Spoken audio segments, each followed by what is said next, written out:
Hey guys, welcome back to Lumpia Bytes. So we've been quiet for a bit, but we got a lot coming in the next few weeks and months. More conversations around career, leadership, AI, and navigating growth in a changing world. But before anything else, we have to congratulate Moochie for completing her Harvard GMP. And if you guys are wondering why I'm wearing a tie today, I honestly felt underdressed for this conversation.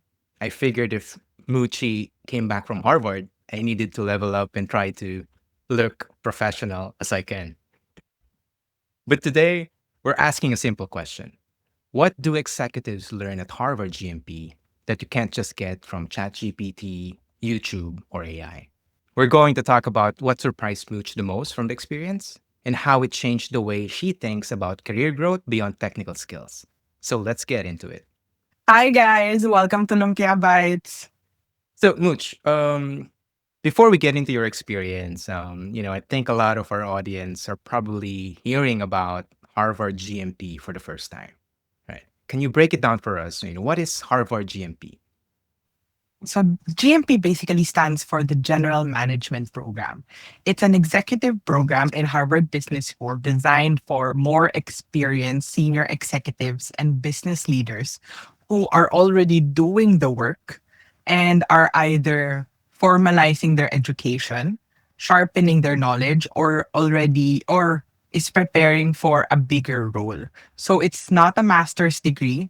It's kind of like a mini MBA that you finish in 4 months. And it's built for people who's actually already doing the work of a general manager or a business leader or a C suite and want to either take a bigger role or sharpen their expertise and their knowledge. So that's how it's different from the master's degree. And what does the learning format look like?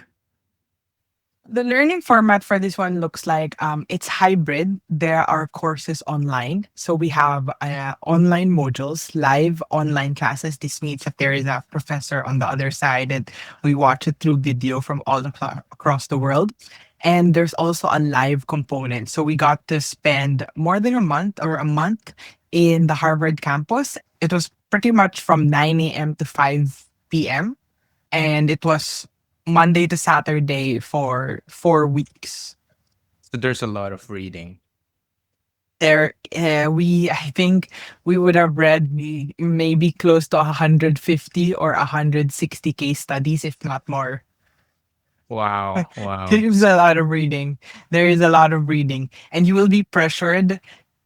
Even though it's not a master's degree or like a bachelor's degree, it's not academic in nature, but because of the cohort and the community that you're placed in, there's a lot of social pressure and peer pressure to make sure that you keep up with all of the reading work that you're going to do. Wow. So it's like a fast track masters, but I guess this is more for more senior people as well, right? That you can't just get in, like graduate, do masters right away. This one, most of the people here are really experienced executives. I think the motivation of a master's and an executive program like the GMP would be different. People who take master's degree or PhD might want a more academic track, whereas people who take executive courses might be more on the business and like I want to gain the knowledge in order to apply this to my business immediately. So it is exactly like a fast track to gain the knowledge and apply it immediately in your role and business. So did AI come up in any conversations with senior executives? I'm curious, what's their take on AI, what's being talked about around AI? It was AI. How could we escape AI? Like everybody literally was talking about AI. It was even requested by the cohort to have AI panel, AI discussion, AI workshops, AI knowledge sharing, because we were taking the course at such a pivotal inflection point period where AI is like this buzzword that is on the news every single day. So it was brought up, it was discussed, it was an undercurrent in every case study that we did. And it was in the back of people's mind as well as in the discussion with the cohort. Yeah. So it's just basically aligning everything with the current events. So this one is really putting you on the forefront of what's going on in the world, like, which is AI. So which is nice. So why did you apply? Why did you, personally, like, why Harvard GMP and why now? That's a good question. Eventually, definitely like a master's degree and a PhD is on the long term goal for me. But for now, specifically, I wanted to make sure that the goal has always been to build businesses that can last. So that's my goal, to build technology based, AI based businesses that can last and stand the test of time. And the first step to that was number one is to make a startup, to learn by pain. The second one is to learn the technology, which is why I went to MIT. The third one is to learn the heart and soul of how do you manage a global company, which I thought Harvard would be the best school for that. So that's my motivation for enrolling. And that was really primarily the reason for this whole entire learning journey that I've curated in the past 5 years. It's like, okay, make all the mistakes through trial and error in a startup, learn the technology in the best place that you could learn technology, and then learn business and how global businesses are set up, scaled, and sustained in the best school that I could enroll in, which was Harvard. So I feel like you really planned this very well. Like, from step one, putting up a startup, or building, like, really getting your hands dirty, right? Second is also, building more foundations or more knowledge on the technical part, the MIT part, and then building the business, more business acumen, business expertise on the Harvard part, and it's really really good triangle. I see a triangle in here, which is really nice. Which I know it's not easy to accomplish all of these things, and really wanted to congratulate you for doing this. One thing that I pick up from this, you mentioned earlier that you were in the senior executives in the room, and these are the people who really doesn't stop learning, right? And these are the people who already achieve a lot of things in their life. Maybe they put up a business, right? They're already in their career ladder, they're ready to top. But they're still eager to learn. And I think that's one thing that stood out to me. It also stood out to me like I came from a developing country. When I stepped in, I was nervous because these would be, I met people who were managing multi-million, multi billion dollar companies. And I was like, oh my God, I'm like a startup girl here. These people are managing global businesses. How could I ever relate to them? I was actually surprised that I've never felt safer in a cohort than with my Harvard cohort because of the intellectual humility that everybody carried. That I thought, honestly, honest to goodness, when I entered Harvard, I thought there would be a lot of egos in the room and every one of us would have our own pride and ego. But actually, that wasn't a case when I had stepped in with my cohort, with my class, with my living group. I was pleasantly surprised, actually, and positively inspired when I I had this feeling of psychological safety across the entire cohort that I could communicate my opinion, I could give my thoughts, I could lead the discussion, and it not be bad. And you're not marked as silly, or not there was not a lot of ego in the room, basically, in all of our discussions. So I really do admire the intellectual humility that the entire cohort carried. And part of the fun in a course like GMP is not just learning with the professors who are brilliant and geniuses with their own right, but also learning from the entire cohort. So it's you sharing and them also sharing their insights in a very productive discussion. Wow. You mentioned about humility. I mean, if I get a chance, I wanted to play here. I'm not sure if you heard about O'Brien's speech at Harvard for the class 2026. He mentioned about, humility, that even though you came from Harvard, he hoped that, that's the last thing that people will know about you. and instead that people will know you through your actions. Because I think in this crazy world as well with AI, a lot of people wanted to go up the ranks. A lot of people wanted to get ahead of everyone because of AI, and sometimes we overlook humility. I couldn't agree more, especially during this period in history where everything is being shaken up, including our past college degree. I mean, literally, AI is going to democratize so many things apart from knowledge and expertise that you're not going to get far in the world if you don't have humility. Because where are you? What is the foundation of your pride and ego if it's only your expertise?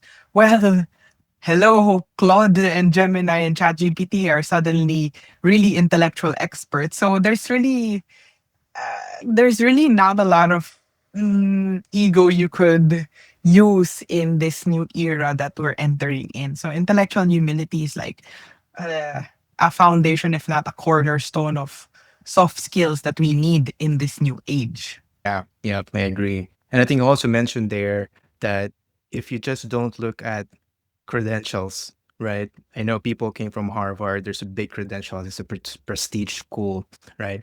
But you mentioned that if you just don't look at credentials, other things will come in like kindness, empathy, humility, and all those stuff. You mentioned that your experience there was you felt really really safe, even though you're with the people who's really very experienced and just really good at what they do. They already accomplished everything, but you still feel that safety, which is it's a great experience. It's super great also because everything that you said, kindness, empathy, humility, these were the undercurrents of every single case study that we discussed. So in Harvard, when you learn, they use the case study method. And in the case study method, there would always be a protagonist or the actor in a case who the main star in a given set of material. And for the good cases, you would have leaders who had traits that either some are insane, some are crazy, some are bold, but also there's a humility portion to that, there's a kindness portion to that, and you get to see the humanity in making these decisions in leading businesses. But there will also be bad case studies, and the bad case studies you would see how greed, how ego, how pride, how the very worst of humanity also gets to destroy businesses and destroy value. So it's what I love about the Harvard method and the case study method and learning from these human beings is that at the end of the day, we're not Excel sheets, right? Business leaders, employees, customers, we're not business models on an Excel sheet, right? We're human beings affecting other human beings to each of our decisions. And kindness, empathy, humility, these are all ingredients for a really successful business leader. But you can't just be kind, empathetic, and humble and not make a profit, right? So you also need strategy, quick decision making, organizational development, and all of that, and good finance skills. And you have other skills that complement that. But definitely, these things that you mentioned are part of the ingredients to becoming a good and purpose driven leader, which is part of the course. So, Mooch, in terms of your career or people watching us who's going through their career right now, what was your single biggest eye opener about your career path? The thing that made you see things differently, the things that they don't teach in tech, right? And in tech, whether you're undergrad, whether in your tech experience, what made you see things differently, or what's your biggest eye opener? Biggest eye opener that I had here definitely was that the farther up the ladder you climb and the bigger your dreams are, the less of an individual contributor you can be. In corporate, we were taught that you have two roles. You can be an individual contributor, you can be a manager of sorts or people manager, right? But the higher you move up in a company, or even when you want to start your own company or have a startup, the less of an individual contributor you are, and you have to be a company enabler, a team enabler. You have to enable smarter people to be able to do really great things within that company. So I have always loved being an individual contributor, being an introvert. That is natural to me. But the bigger the dreams, the more people you need to recruit in order to build that dream, and the more you have to trust and enable them to build that dream with you. That is like one of the biggest key takeaway that especially now that we're increasingly becoming an individualized society. Our even globally, the US is a very individualistic society, but globally, we now have personalized feeds. We have our own conversation with ChatGPT. So much is running on our individual brains, and we want to build things on our own. But one of the things that I realize is that if you could band a team together, if you could work with a collective and help each other, that the stronger the business leader you can be. When you start working with teams, right? And this is where you define strategy. This is where you do a lot of negotiation. This is where you think about the budget, the finance, and there's so much more around it rather than being just a individual contributor, right? So as you go through being from individual to more of like thinking about it on a team or a business level, and I'd say that you have to build your these are all like business acumen that you're referring to, right? The skills that you need, not just technical skills, but also the business acumen part. Exactly. I mean, building your business acumen as a technology person, even if you're in a non-technical course, whether you're in a marketing function, in a technical function, in a finance, accounting, or even like a clerical portion, you need to understand how the business works. You need to understand what value do you deliver to your customer. You need to understand all of these functions that are contributing to the business in order to get to a certain result. Building your business acumen is one of the most important things if you want to start your own business, if you want to build your own business, or if you want to move up in the existing business that you're currently in, whether or not you're already a leader or just an employee. So, how do you actually build your business acumen? Be curious. Talk to people in accounting, talk to people in finance, talk to people in opposite business functions where you sit and understand how that works. Yeah, that's a good one. You know, I honestly think that building business acumen is becoming non-negotiable right now, especially in the AI era, right? Because we've seen technical roles, you know, automation, a lot of automation around coding, right? Technical skills being automated, but building the business acumen. Even if you think about a one-person company running AI agents, right? They always advertise this, right? They're just one human deciding about everything, and he work on, you know, he works with a lot of AI agents, but still there's human in there. There's one human that still needs business acumen, that still needs to set strategy, right? Still needs to set direction, right? Even though you're not working with people, like could be AI agents, but you're still setting all of those, and you need business acumen on all of those, right? So it's becoming non-negotiable now in the AI world. So take note of that, guys. Business acumen. So much before we close, you know, for someone in our audience who can't go to Harvard, right? It's not easy to go there. It's not cheap to go there. What's the closest thing that they can do to get even a fraction of what you got from the GMP experience? What's your advice to them? Right. So learning now is so much more easier more than ever, but also the amount of noise that's available out there has increased as well. So the best way is number one, where ask yourself, where do you want to be? Where do you want to drive your career? Where are you currently at? And create a personal syllabus of what knowledge and skills you need to gain in order to get there. You can use Claude and ChatGPT, plug in your resume, tell it what you want to achieve, and then have it create a personal syllabus for the knowledge that you want. Before I could afford Harvard, before I saved up enough money to get to Harvard, I was actually downloading program course details and syllabus online of all of these free resources that had the structure of how to gain knowledge.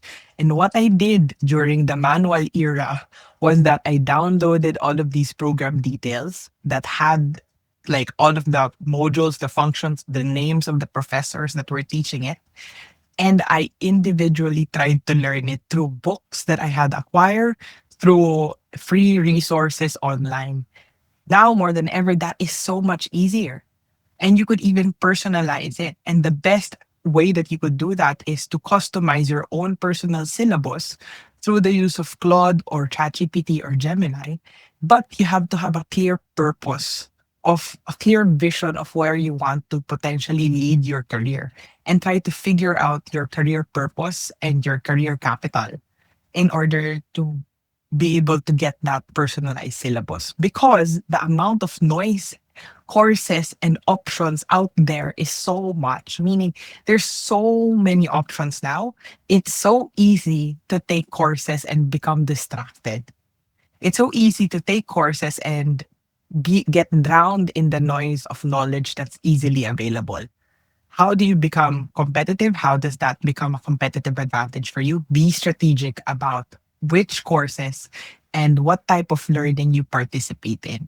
That's a really good advice. And I think you mentioned about so much noise, right? There's so many resources, so much information out there. And I think you have to be intentional on what you wanted to learn based on where you wanted to go, what you wanted to achieve, right? What's your calling? What's your purpose? And why do I want this?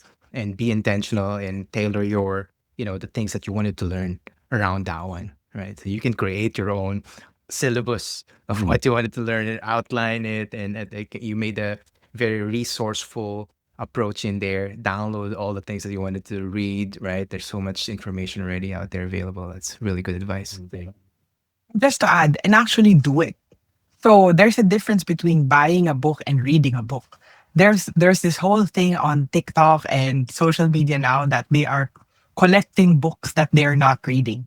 So separate I mean, obtain the book, actually read the book, try to apply the knowledge that you gain, and find ways to hone a skill. I think that's the most important part now, because knowledge is essentially free. High quality knowledge is essentially free. So if everyone in the world is knowledgeable, then who will be hired?